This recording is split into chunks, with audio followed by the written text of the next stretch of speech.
예, 현재 재판관들이 들어오고 있습니다. 같이 생중계 보도록 하겠습니다.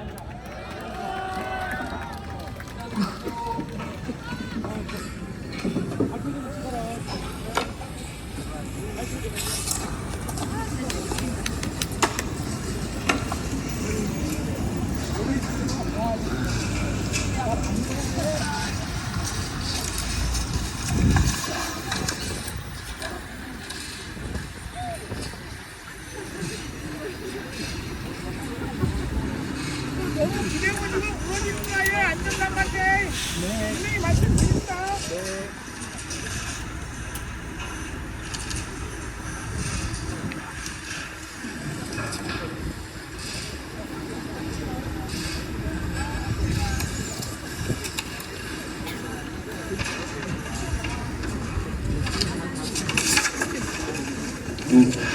지금부터 2024 헌납 8 대통령 윤석열 탄핵 사건에 대한 선고를 시작하겠습니다. 먼저 적법 요건에 관하여 살펴보겠습니다. 이 사건 계엄 선포가 사법심사의 대상이 되는지에 관하여 보겠습니다. 고위공직자의 헌법 및 법률 위반으로부터 헌법 질서를 수호하고자 하는 탄핵 심판의 취지를 고려하면 이 사건 계엄 선포가 고도의 정치적 결단을 요하는 행위라 하더라도 그 헌법 및 법률 위반 여부를 심사할 수 있습니다. 국회 법사위 조사 없이 이 사건 탄핵 소추안을 의결한 점에 대하여 보겠습니다. 헌법은 국회의 소추 절차를 입법에 맡기고 있고 국회법은 법사위 조사 여부를 국회의 재량으로 규정하고 있습니다. 따라서 법사위의 조사가 없었다고 하여 탄핵 소추 의결이 부적법하다고 볼 수 없습니다. 이 사건 탄핵 소추안의 의결이 일사부재의 원칙에 위반되는지 여부에 대해서 보겠습니다. 국회법은 부결된 안건을 같은 회기 중에 다시 발의할 수 없도록 규정하고 있습니다. 피청구인에 대한 1차 탄핵 소추안이 제418회 정기회 회기에 투표 불성립되었지만 이 사건 탄핵 소추안은 제419회 임시회 회기 중에 발의되었으므로 일사부재의 원칙에 위반되지 않습니다. 한편 이에 대해서는 다른 회기에도 탄핵 소추안의 발의 횟수를 제한하는 입법이 필요하다는 재판관 정형식의 보충 의견이 있습니다. 이 사건 계엄이 단시간 안에 해제되었고 이로 인한 피해가 발생하지 않았으므로 보호이익이 헌결되었는지 여부에 대해서 보겠습니다. 이 사건 계엄이 해제되었다고 하더라도 이 사건 계엄으로 인하여 이 사건 탄핵 사유는 이미 발생하였으므로 심판의 이익이 부정된다고 볼 수 없습니다. 소추 의결서에서 내란죄 등 형법 위반 행위로 구성하였던 것을 탄핵 심판 청구 이후에 헌법 위반 행위로 포섭하여 주장한 점에 대하여 보겠습니다. 기본적 사실관계는 동일하게 유지하면서 적용 법조문을 철회, 변경하는 것은 소추사유의 철회, 변경에 해당하지 않으므로 특별한 절차를 거치지 않더라도 허용됩니다. 피청구인은 소추사유에 뇌란죄 관련 부분이 없었다면 의결 정족수를 충족하지 못하였을 것이라고 주장하지만 이는 가정적 주장에 불과하며 객관적으로 뒷받침할 만한 근거도 없습니다. 대통령의 지위를 탈취하기 위하여 탄핵 소추권을 남용하였다는 주장에 대하여 보겠습니다. 이 사건 탄핵 소추안의 의결 과정이 적법하고 피소추자의 헌법 또는 법률 위반이 일정 수준 이상 소명되었으므로 탄핵 소추권이 남용되었다고 볼 수 없습니다. 그렇다면 이 사건 탄핵 심판 청구는 적법합니다. 한편 증거법칙과 관련하여 탄핵 심판 절차에서 형사소송법상 전문법칙을 완화하여 적용할 수 있다는 재판관 이미선, 김형두의 보충 의견과 탄핵 심판 절차에서 앞으로는 전문법칙을 보다 엄격하게 적용할 필요가 있다는 재판관 김복형, 조한창의 보충 의견이 있습니다. 다음으로 피청구인이 직무집행에 있어 헌법이나 법률을 위반하였는지, 피청구인의 법 위반 행위가 피청구인을 파면할 만큼 중대한 것인지에 관하여 살펴보겠습니다. 우선 소추 사유별로 살펴보겠습니다. 1. 이 사건 계엄 선포에 관하여 보겠습니다. 헌법 및 계엄법에 따르면 비상계엄 선포의 실체적 요건 중 하나는 전시, 사변 또는 이에 준하는 국가 비상사태로 저가 교전 상태에 있거나 사회 질서가 극도로 교란되어 행정 및 사법 기능의 수행이 현저히 곤란한 상황이 현실적으로 발생하여야 한다는 것입니다.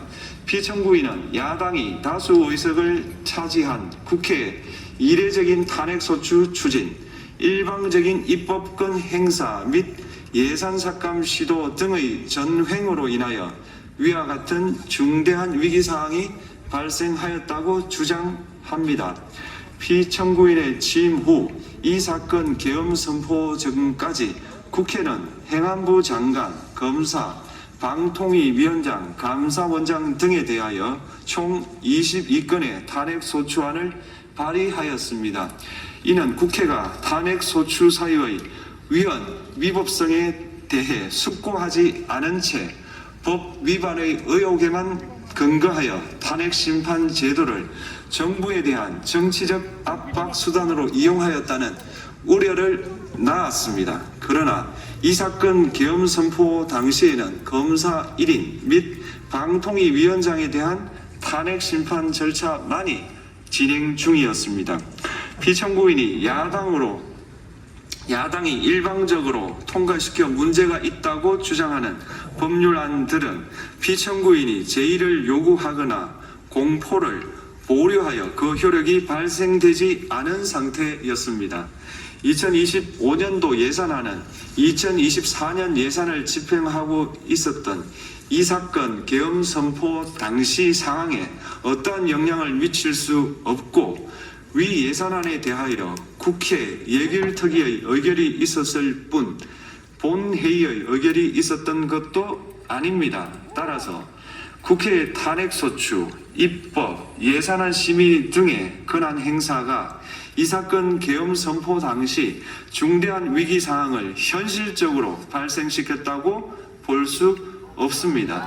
국회의 권한 행사가 위법, 부당하더라도 헌법재판소의 탄핵 심판, 피청구인의 법률안 제의 요구 등 평상시 권력 행사 방법으로 대처할 수 있으므로 국가 긴급권의 행사를 정당화할 수 없습니다. 피청구인은 부정선거 의혹을 해소하기 위하여 이 사건 계엄을 선포하였다고도 주장합니다. 그러나 어떠한 의혹이 있다는 것만으로 중대한 위기 상황이 현실적으로 발생하였다고 볼 수는 없습니다. 또한 중앙선관위는 제22대 국회의원 선거 전에 보안 취약점에 대하여 대부분 조치하였다고 발표하였으며 사전, 우편, 투표함, 보관장소, CCTV 영상을 24시간 공개하고 개표 과정에 수검표 제도를 도입하는 등의 대책을 마련하였다는 점에서도 피청구인의 주장은 타당하다고 볼 수 없습니다. 결국 피청구인이 주장하는 사정을 모두 고려하더라도 피청구인의 판단을 객관적으로 정당화할 수 있을 정도의 위기 상황이 이 사건 계엄 선포 당시 존재하였다고 볼 수 없습니다. 헌법과 계엄법은 비상계엄 선포의 실체적 요건으로 병력으로서 군사상의 필요에 응하거나 공공의 안정질서를 유지할 필요와 목적이 있을 것을 요구하고 있습니다. 그런데 피청구인이 주장하는 국회의 권한 행사로 인한 국정마비 상태나 부정선거 의혹은 정치적, 제도적, 사법적 수단을 통하여 해결하여야 할 문제이지 병력을 동원하여 해결할 수 있는 것이 아닙니다. 피청구인은 이 사건 계엄이 야당의 전횡과 국정위기 상황을 국민에게 알리기 위한 경고성 계엄 또는 호소형 계엄이라고 주장하지만 이는 계엄법이 정한 계엄 선포의 목적이 아닙니다. 또한 피청구인은 계엄 선포에 그치지 아니하고 군경을 동원하여 국회의 권한 행사를 방해하는 등의 헌법 및 법률 위반 행위로 나아갔으므로 경고성 또는 호소형 계엄이라는 피청구인의 주장을 받아들일 수 없습니다. 그렇다면 이 사건 계엄 선포는 비상계엄 선포의 실체적 요건을 위반한 것입니다. 다음으로 이 사건 계엄 선포가 절차적 요건을 준수하였는지에 관하여 보겠습니다. 계엄 선포 및 계엄사령관 임명은 국무회의의 심의를 거쳐야 합니다. 피청구인이 이 사건 계엄을 선포하기 직전에 국무총리 및 9명의 국무위원에게 계엄 선포의 취지를 간략히 설명한 사실은 인정됩니다. 그러나 피청구인은 계엄사령관 등 이 사건 계엄의 구체적인 내용을 설명하지 않았고 다른 구성원들에게 의견을 진술할 기회를 부여하지 않은 점을 고려하면 이 사건 계엄 선포에 관한 심의가 이루어졌다고 보기도 어렵습니다. 그 외에도 피청구인은 국무총리와 관계 국무위원이 비상계엄 선포문에 부서하지 않았음에도 이 사건 계엄을 선포하였고 그 시행 일시, 시행 지역 및 계엄사령관을 공고하지 않았으며 지체 없이 국회에 통고하지도 않았으므로 헌법 및 계엄법이 정한 비상계엄 선포의 절차적 요건을 위반하였습니다. 이 국회에 대한 군경 투입에 관하여 보겠습니다. 피청구인은 국방부 장관에게 국회에 군대를 투입할 것을 지시하였습니다. 이에 군인들은 헬기 등을 이용하여 국회 경내로 진입하였고 일부는 유리창을 깨고 본관 내부로 들어가기도 하였습니다. 피청구인은 육군 특수전 사령관 등에게 의결 정족수가 채워지지 않은 것 같으니 문을 부수고 들어가서 안에 있는 인원들을 끄집어내라는 등의 지시를 하였습니다. 또한 피청구인은 경찰청장에게 계엄사령관을 통하여 이 사건 포고령의 내용을 알려주고 직접 6차례 전화를 하기도 하였습니다. 이에 경찰청장은 국회 출입을 전면 차단하도록 하였습니다. 이로 인하여 국회로 모이고 있던 국회의원들 중 일부는 담장을 넘어가야 했거나 아예 들어가지 못하였습니다. 한편 국방부 장관은 필요시 체포할 목적으로 국군 방첩사령관에게 국회의장, 각 정당 대표 등 14명의 위치를 확인하라고 지시하였습니다.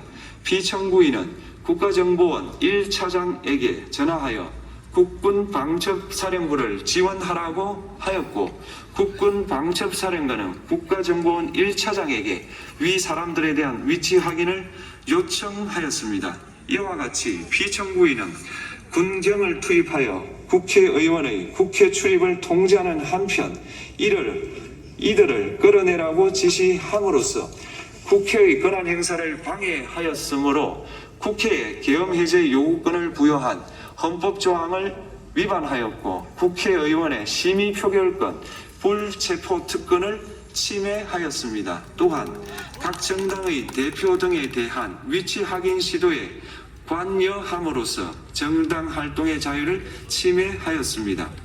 피청구인은 국회의 권한 행사를 막는 등 정치적 목적으로 병력을 투입함으로써 국가 안전보장과 국토방위를 사명으로 하여 나라를 위해 봉사하여 온 군인들이 일반 시민들과 대치하도록 만들었습니다. 이에 피청구인은 국군의 정치적 중립성을 침해하고 헌법에 따른 국군 통수 의무를 위반하였습니다.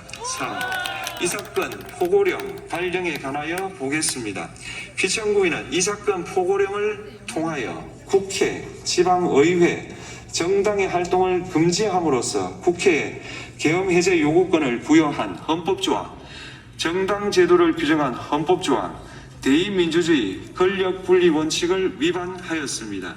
비상계엄 하에서 기본권을 제한하기 위한 요건을 정한 헌법 및 계엄법 조항, 영장주의를 위반하여 국민의 정치적 기본권, 단체 행동권, 직업의 자유를 침해하였습니다. 4. 중앙선관위에 대한 압수수색에 관하여 보겠습니다. 피청구인은 국방부 장관에게 병력을 동원하여 선관위의 전산 시스템을 점검하라고 지시하였습니다. 이에 따라 중앙선관위 청사에 투입된 병력은 출입 통제를 하면서 당직자들의 휴대전화를 압수하고 전산 시스템을 촬영하였습니다. 이는 선관위에 대하여 영장 없이 압수수색을 하도록 하여 영장주의를 위반한 것이자 선관위의 독립성을 침해한 것입니다. 5. 법조인에 대한 위치 확인 시도에 관하여 보겠습니다. 앞서 말씀드린 바와 같이 피청구인은 필요시 체포할 목적으로 행해진 위치 확인 시도에 관여하였는데 그 대상에는 퇴임한 지 얼마 되지 않은 전 대법원장 및 전 대법관도 포함되어 있었습니다. 이는 현직 법관들로 하여금 언제든지 행정부에 의한 체포 대상이 될 수 있다는 압력을 받게 함으로 사법권의 독립을 침해한 것입니다. 지금까지 살펴본 피청구인의 법 위반 행위가 피청구인을 파면할 만큼 중대한 것인지 관하여 보겠습니다. 피청구인은 국회와의 대립상을 타개할 목적으로 이 사건 계엄을 선포한 후 군경을 투입시켜 국회의 헌법상 권한 행사를 방해함으로써 국민 주권주의 및 민주주의를 부정하고 병력을 투입시켜 중앙선관위를 압수수색하도록 하는 등 헌법이 정한 통치구조를 무시하였으며 이 사건 포고령을 발령함으로써 국민의 기본권을 광범위하게 침해하였습니다. 이러한 행위는 법치국가 원리와 민주국가 원리의 기본 원칙들을 위반한 것으로 그 자체로 헌법 질서를 침해하고 민주공화정의 안정성에 심각한 위해를 끼쳤습니다. 한편 국회가 신속하게 비상계엄 해제 요구를 결의할 수 있었던 것은 시민들의 저항과 군경의 소극적인 임무 수행 덕분이었으므로 이는 피청구인의 법 위반에 대한 중대성 판단에 영향을 미치지 않습니다. 대통령의 권한은 어디까지나 헌법에 의하여 부여받은 것입니다. 피청구인은 가장 신중히 행사되어야 할 권한인 국가긴급권을 헌법에서 정한 한계를 벗어나 행사하여 대통령으로서의 권한 행사에 대한 불신을 초래하였습니다.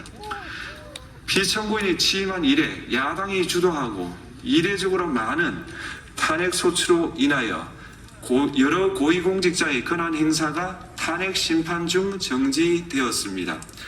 2025년도 예산안에 관하여 헌정사상 최초로 국회 예산결산특별위원회에서 정액 없이 감액에 대해서만 야당 단독으로 의결하였습니다.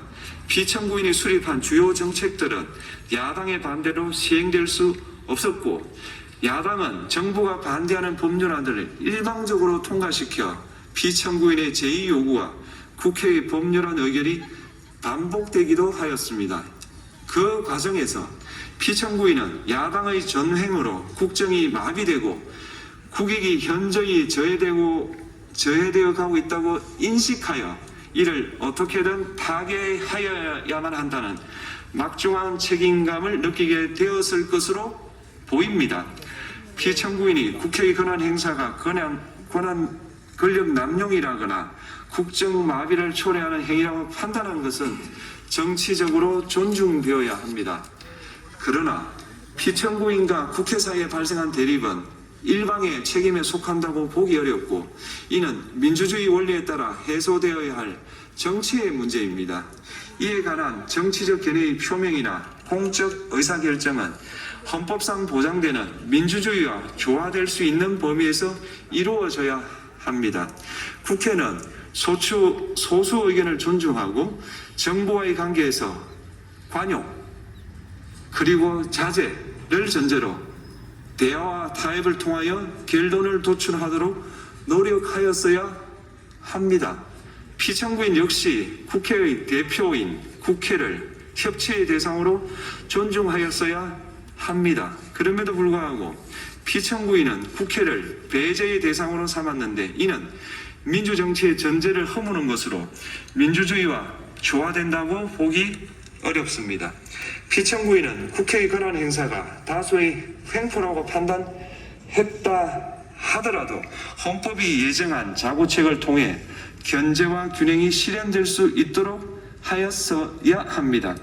피청구인은 취임한 때로부터 약 2년 후에 치러진 국회의원 선거에서 피청구인이 국정을 주도하도록 국민을 설득할 기회가 있었습니다. 그 결과가 피청구인의 의도에 부합하지 않더라도 야당을 지지한 국민의 의사를 배제하려는 시도를 하여서는 안 되었습니다. 그럼에도 불구하고 피청구인은 헌법과 법률을 위반하여 이 사건 계엄을 선포함으로써 국가 긴급권 남용의 역사를 재현하여 국민을 충격에 빠뜨리고 사회, 경제, 정치, 외교 전반 전 분야의 혼란을 야기하였습니다. 국민 모두의 대통령으로서 자신을 지지하는 국민을 초월하여 사회 공동체를 통합시켜야 할 책무를 위반하였습니다. 군경을 동원하여 국회 등 헌법기관의 권한을 훼손하고 국민의 기본적 인권을 침해함으로써 헌법소의 책무를 저버리고 민주공화국의 주권자인 대한국민의 신임을 중대하게 배반하였습니다. 결국 피청구인의 위법 행위는 국민의 신임을 배반한 것으로 헌법소의 관점에서 용납될 수 없는 중대한 법 위반 행위에 해당합니다. 피청구인의 법 위반 행위가 헌법 질서에 미친 부정적 영향과 파급 효과가 중대하므로 피청구인을 파면함으로써 얻는 헌법소의 이익이 대통령 파면에 따르는 국가적 손실을 압도할 정도로 크다고 인정됩니다. 이에 재판관 전원의 일치된 의견으로 주문을 선고합니다. 탄핵 사건이므로 선고 시각을 확인하겠습니다. 지금 시각은 오전 11시 22분입니다. 주문, 피청구인 대통령 윤석열을 파면한다.